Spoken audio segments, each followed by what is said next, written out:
स्वागत है शब्द संपदा में। अभिवादन स्वीकार करिए कृष्ण दीक्षित का। जोसेफ स्टालिन एक क्रांतिकारी से क्रूर तानाशाह तक की यात्रा। एक समय था जब सोवियत संघ के शासक जोसेफ स्टालिन को साम्यवादियों का आदर्श माना जाता था। स्टालिन सोवियत संघ के बहुत बड़े नायक थे, मगर क्या वे वास्तव में ऐसे थे अथवा उन्हें एक नरसंहारक नेता के रूप में स्मरण किया जाना उचित होगा। स्टालिन के जीवन पर आलोक करें तो प्रतीत होता है कि स्टालिन नायक भी थे और खलनायक भी। स्टालिन के नाम का अर्थ है लौह पुरुष। स्टालिन ने जिस प्रकार का जीवन जिया उससे स्पष्ट है कि उन्होंने अपना नाम सार्थक किया। उन्होंने रूस को इतना शक्तिशाली बनाया कि रशियन सेना हिटलर की जर्मन सेना को द्वितीय विश्व युद्ध में परास्त कर दिया।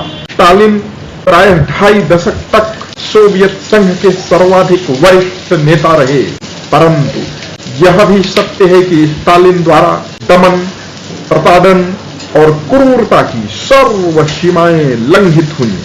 उनकी नीतियों और अधिघोषणाओं के कारण कथित रूप से दशाधिक लक्ष्य लोग मारे गए। संसार के सबसे शक्तिशाली नेता स्टालिन एक सामान्य परिवार में उत्पन्न हुए थे। स्टालिन का जन्म 18 दिसंबर 1879 में जॉर्जिया के गोरी में हुआ था। उनके बाल्यपन का नाम था जोसेफ विसारियोनोविच जोगासविली। तत्कालीन जॉर्जिया रशियन साम्राज्य अर्थात जारशाही का अंग था। स्टालिन के पिता व्यावसायिक रूप से मोची थे और मां कपड़े धोने का कार्य करती थी। 7 वर्ष की अवस्था में स्टालिन चेचक रोग से पीड़ित हो गए। इस रोग से उनके मुख पर दाग पड़ गए और उनका बाम हस्त भी क्षतिग्रस्त हो गया। बाल्यपन में स्टालिन अति दुर्बल थे। दूसरे बालक उन्हें बहुधा प्रताड़ित किया करते थे। उनके पिता मद्यप थे और प्रायः स्टालिन को पीटा करते थे। जब स्टालिन बड़े हो रहे थे तो जॉर्जिया में जार के विरुद्ध विद्रोह की चिंगारी सुलग रही थी। स्टालिन जॉर्जिया की लोक कथाओं और रूस विरोधी विचारों से अति प्रभावित थे। स्टालिन की मां धार्मिक विचारधारा की थी। उन्होंने 1895 ईस्वी में स्टालिन को पादरी बनने की शिक्षा प्रदान करने के लिए जॉर्जिया की राजधानी तिफलिस भेज दिया, परंतु स्टालिन को धार्मिक ग्रंथों में रंच मात्र अभिरुचि नहीं थी। स्टालिन प्रच्छन्न रूप से कार्ल मार्क्स की पुस्तकों का अध्ययन करते थे। उन दिनों स्टालिन ने एक समाजवादी विचारधारा वाले संगठन की सदस्यता भी ले ली थी। यह संगठन रूस के शासक जार के विरुद्ध लोगों को एकजुट करता था। मां की इच्छाओं के विरुद्ध जाकर स्टालिन ने पादरी बनना स्पष्टतया अस्वीकृत कर दिया था। 1899 ईस्वी में स्टालिन को धार्मिक स्कूल से निष्कासित कर दिया गया। स्टालिन 20वीं सदी के आरंभ में तिफलिस के मौसम विभाग में कार्य करने लगे थे। इस दौरान वे निरंतर रूसी साम्राज्य के विरुद्ध विद्रोही रुख अपनाए हुए थे। स्टालिन बहुधा हड़ताल और विरोध प्रदर्शनों का आयोजन किया करते थे। जार के गुप्तचरों को स्टालिन की गतिविधियों का आकलन हो गया था। विवश होकर स्टालिन को भूमिगत रहना पड़ा। अब स्टालिन बोल्शेविक पार्टी के सक्रिय सदस्य बन गए थे। 1905 ईस्वी में स्टालिन ने प्रथम बार रूसी साम्राज्य के विरुद्ध गुरिल्ला युद्ध में सहभागिता किया। रूस में बोल्शेविक क्रांति के अग्रसर व्लादिमीर लेनिन से स्टालिन का प्रथम मिलन फिनलैंड में हुआ था। लेनिन उनकी प्रतिभा के अनुशंसक हो गए थे। 1907 ईस्वी में स्टालिन ने टिफलिस के एक बैंक में डकैती डालकर 2.5 लाख रूबल चुरा लिए। इस धनराशि का विनियोग चार विरोधी आंदोलन में हुआ। जोसेफ स्टालिन ने 1906 ईस्वी में प्रथम विवाह केटेवान स्वानिजे से किया, जिनका संबंध एक लघु सामंती परिवार से था। 1 वर्ष बाद स्टालिन का प्रथम पुत्र याकूब उत्पन्न हुआ। टिफलिस में बैंक डकैती के बाद स्टालिन को जॉर्जिया से पलायन करना पड़ा। वे अजरबैजान के बाकू नगर में जाकर रहने लगे। इसी समय 1907 में स्टालिन की पत्नी केटेवान का टाइफाइड से निधन हो गया। इस घटना से स्टालिन अत्यंत मर्माहत हुए। स्टालिन ने अपने पुत्र को उसके नाना नानी के पास छोड़ दिया और स्वयं पूर्णकालिक रूप से रूसी क्रांति के अंग बन गए। इसी समय उन्होंने अपना नाम परिवर्तित कर स्टालिन रख लिया। विद्रोहात्मक आचरण के कारण स्टालिन को कई बार बंदी बनाया गया। 1910 में उन्हें साइबेरिया भेज दिया गया था। 1917 में लेनिन के नेतृत्व में रूस में कम्युनिस्ट क्रांति सफल हो गई। जनता के लिए लेनिन ने शांति, भरपेट आहार और भूमि देने का संकल्प लिया। स्टालिन ने इस क्रांति में महत्वपूर्ण भूमिका निभाई थी। लेनिन को जार की सेना से मुक्त कराकर फिनलैंड के लिए पलायन करने में सहयोग किया था। परिणामतः स्टालिन को पार्टी में महत्वपूर्ण स्थान प्राप्त हुआ। स्टालिन उस समय बोल्शेविक पार्टी का समाचार पत्र प्रावदा प्रकाशित करते थे।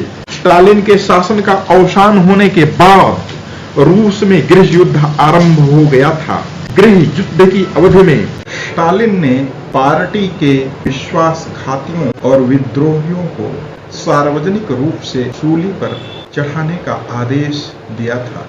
जब लेनिन सत्ता में आए तो उन्होंने स्टालिन को कम्युनिस्ट पार्टी का महासचिव नियुक्त किया। 1924 में लेनिन का निधन हो गया। इसके बाद स्टालिन ने स्वयं को उनके उत्तराधिकारी के रूप में प्रस्तुत किया। यद्यपि पार्टी के अधिकांश नेता यह समझते थे कि लेनिन के पश्चात लियोन ट्राटस्की ही उनके वारिस होंगे, परंतु ट्राटस्की को कतिपय लोग अति आदर्शवादी मानते थे। उन्हें लगता था कि ट्राटस्की के सिद्धांतों को वास्तविक जीवन में प्रवर्तित कर पाना बहुत कठिन है। इस अवधि में स्टालिन ने अपनी राष्ट्रवादी मार्क्सवादी विचारधारा का तीव्र गति से प्रचार आरंभ कर दिया।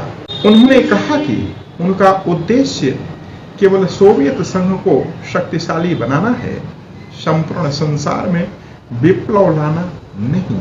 ट्राटस्की ने स्टालिन के नीतियों का विरोध किया। परिणामतः उन्हें सोवियत संघ से निष्कासित कर दिया गया। बाद में उनकी हत्या हो गई। 1920 के दशक के अंत तक स्टालिन सोवियत संघ के निरंकुश शासक अर्थात तानाशाह बन गए थे। इस अवधि में ही स्टालिन ने पंचवर्षीय योजनाओं के माध्यम से देश की प्रगति और विकास के लिए कार्य करना आरंभ कर दिया था। वे सोवियत संघ को आधुनिक देश बनाने में जुट गए थे। स्टालिन को लगता था यदि सोवियत संघ में औद्योगिकीकरण नहीं हुआ तो कम्युनिस्ट क्रांति विफल हो जाएगी, देश विनष्ट हो जाएगा और उसी पूंजीवादी देश उस पर आधिपत्य कर लेंगे। स्टालिन के शासन काल में सोवियत संघ में कोयले, तेल और स्टील के उत्पादन में कई गुना वृद्धि हो गई। देश का तेजी से आर्थिक उन्नयन हुआ। अपनी योजनाओं को स्टालिन ने अत्यंत कठोरता से प्रवर्तित किया। निर्माणशालाओं एवं संयंत्रों को विशालतम एवं कठिनतम लक्ष्य प्रदान किए जाते थे। लक्ष्य प्राप्त करने में असफल रहने वालों को देश का शत्रु घोषित कर कारावास में डाल दिया जाता था। जब स्टालिन सत्ता में आए तो रूस में अधिकांश भूमि लघु भूखंडों के स्वामित्व में वितरित थी। यह दुर्भिक्ष पड़ा करते थे। कृषि क्षेत्रों में अत्यल्प अन्न होते थे। स्टालिन ने कृषि का आधुनिकीकरण किया, भूखंडों का राष्ट्रीयकरण करना आरंभ किया। अधिकांश कृषकों ने अपने पशुओं को मारकर और अन्न छुपाकर इसका विरोध किया, जिसके कारण बहुशः 50 लाख व्यक्ति बुभुक्षा से मृत्यु को प्राप्त हुए। स्टालिन ने इससे कुपित होकर जमाखोरों, विरोधियों और किसानों को मरवाना आरंभ किया। दशाधिक लाख लोग मारे गए। 30 के दशक के अंत तक सोवियत संघ में भूमि का पूर्ण रूपेण राष्ट्रीयकरण हो गया था। अन्नोत्पादन में कई गुना वृद्धि हो गई थी। जोसेफ स्टालिन स्वयं को एक सहृदय और देशभक्त नेता के तौर पर प्रचारित करते थे, परंतु स्टालिन प्रायः अपनी ही पार्टी और सेना के उन व्यक्तियों की हत्या करा देते थे जो उनका विरोध करते थे। स्टालिन पर आरोप है कि उन्होंने पार्टी की सेंट्रल कमेटी के 139 में से 93 लोगों को मरवा दिया था। इसके अतिरिक्त सेना के 103 जनरल और एडमिरल में से 81 को मरवा दिया था। स्टालिन की गुप्तचर पुलिस कठोरता पूर्वक उनकी नीतियां लागू करती थी। साम्यवाद का विरोध करने वाले 30 लाख लोग साइबेरिया के गुलाग क्षेत्र में रहने के लिए बलात् भेज दिए गए। इसके अतिरिक्त प्रायः 7.5 लाख लोगों को मरवा दिया गया। 1919 में जोसेफ स्टालिन ने नदेज्दा एलिलुएवा से द्वितीय विवाह किया। इससे स्टालिन को एक पुत्री स्वेतलाना और पुत्र वैशिली उत्पन्न हुए, परंतु स्टालिन अपनी द्वितीय पत्नी के साथ बहुत क्रूरता करते थे। नदेज्दा ने 1932 में आत्महत्या कर लिया, तथापि आधिकारिक रूप से उनकी मृत्यु का कारण व्याधि और रोग घोषित किया गया। द्वितीय विश्व युद्ध के अवधि में स्टालिन के प्रथम विवाह से उत्पन्न पुत्र याकूब को जर्मन सेना ने बंदी बना लिया था। जर्मन बंदियों के प्रत्यर्पण के बदले याकूब को मुक्त करने का प्रस्ताव किया गया, जिसे स्टालिन ने ठुकरा दिया। अंततः जर्मनी के युद्धबंदी कैंप में ही स्टालिन के पुत्र याकूब की 1943 में मृत्यु हो गई। जब द्वितीय विश्व युद्ध आरंभ हुआ तो स्टालिन ने जर्मन तानाशाह हिटलर से समझौता कर पूर्वी यूरोप के देशों का परस्पर बंटवारा कर लिया था। जर्मन सेना ने बड़ी आसानी से फ्रांस पर आधिपत्य कर लिया। ब्रिटेन को भी पीछे हटना पड़ा। इस अवधि में रूसी सेना के कमांडरों और जनरलों ने स्टालिन को सावधान किया कि जर्मनी सोवियत संघ पर भी आक्रमण कर सकता है, परंतु स्टालिन ने यह चेतावनी अनसुनी कर दी थी। 1941 में जर्मनी ने पोलैंड पर आधिपत्य कर लिया और सोवियत संघ पर भी सशक्त आक्रमण किया। सोवियत सेनाओं को अत्यधिक हानि हुई। हिटलर के विश्वासघात ने स्टालिन को उस समय ऐसा उद्विग्न किया कि वे अनिर्णय की स्थिति में स्वयं को एक कक्ष में बंद कर लिए। कई दिनों तक सोवियत संघ की सरकार दिशाहीन रही। इस अवधि में हिटलर की सेनाएं राजधानी मॉस्को तक आ पहुंची। जर्मनी के निरंतर ताबड़तोड़ आक्रमण से सोवियत संघ की पराजय निश्चित प्राय थी।